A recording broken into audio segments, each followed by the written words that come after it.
একটি শিশু আর গাছের ঝোপ। ইসরায়েলীয়দের সংখ্যা মিশর দেশে বাড়তে শুরু করলো।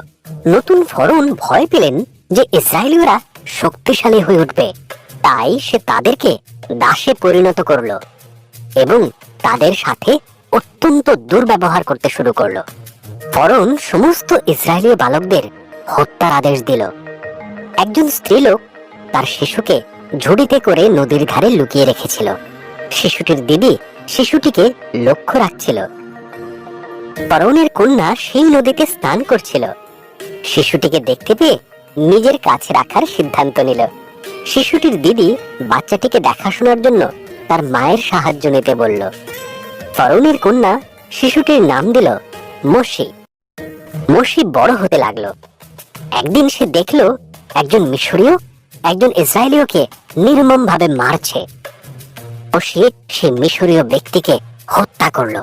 এরপর সে পালিয়ে গেল মিডিয়ান দেশে। এখানে সে 40 বছর মেষ পালকের কাজ করেছিল। একদিন মোশি হোরের পর্বতে মেষ পাহারা দিচ্ছিল। একটি জ্বলন্ত ঝোপের ভেতর থেকে ঈশ্বরের কণ্ঠ শোনা গেল, মোশি, আমার সন্তানেরা কষ্ট পাচ্ছে, আমি তোমাকে তাদের মুক্ত করার জন্য বেছে নিয়েছি। আমি পারবো না, মোশি বলল। ঈশ্বর প্রতিশ্রুতি দিলেন, আমি তোমাকে সাহায্য করব, তোমার হাতের লাঠিটা ফেলে দাও। মোশি তাই করলো। লাঠিটা সাপ হয়ে গেল। যখন সে হাতে তুলে নিল তখন সেটি আবার লাঠি হয়ে গেল।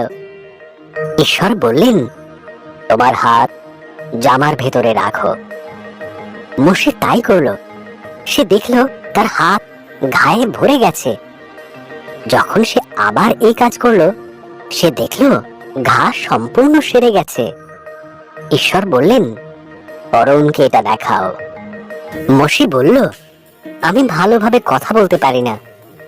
ঈশ্বর বললেন, আমি তোমার মুখে ভাষা দেব, তোমার ভাই হারুন তোমাকে সাহায্য করবে। তখন মোশি ফরৌনের কাছে গিয়ে ইসরায়েলীয়দের ছেড়ে দেবার কথা বলল।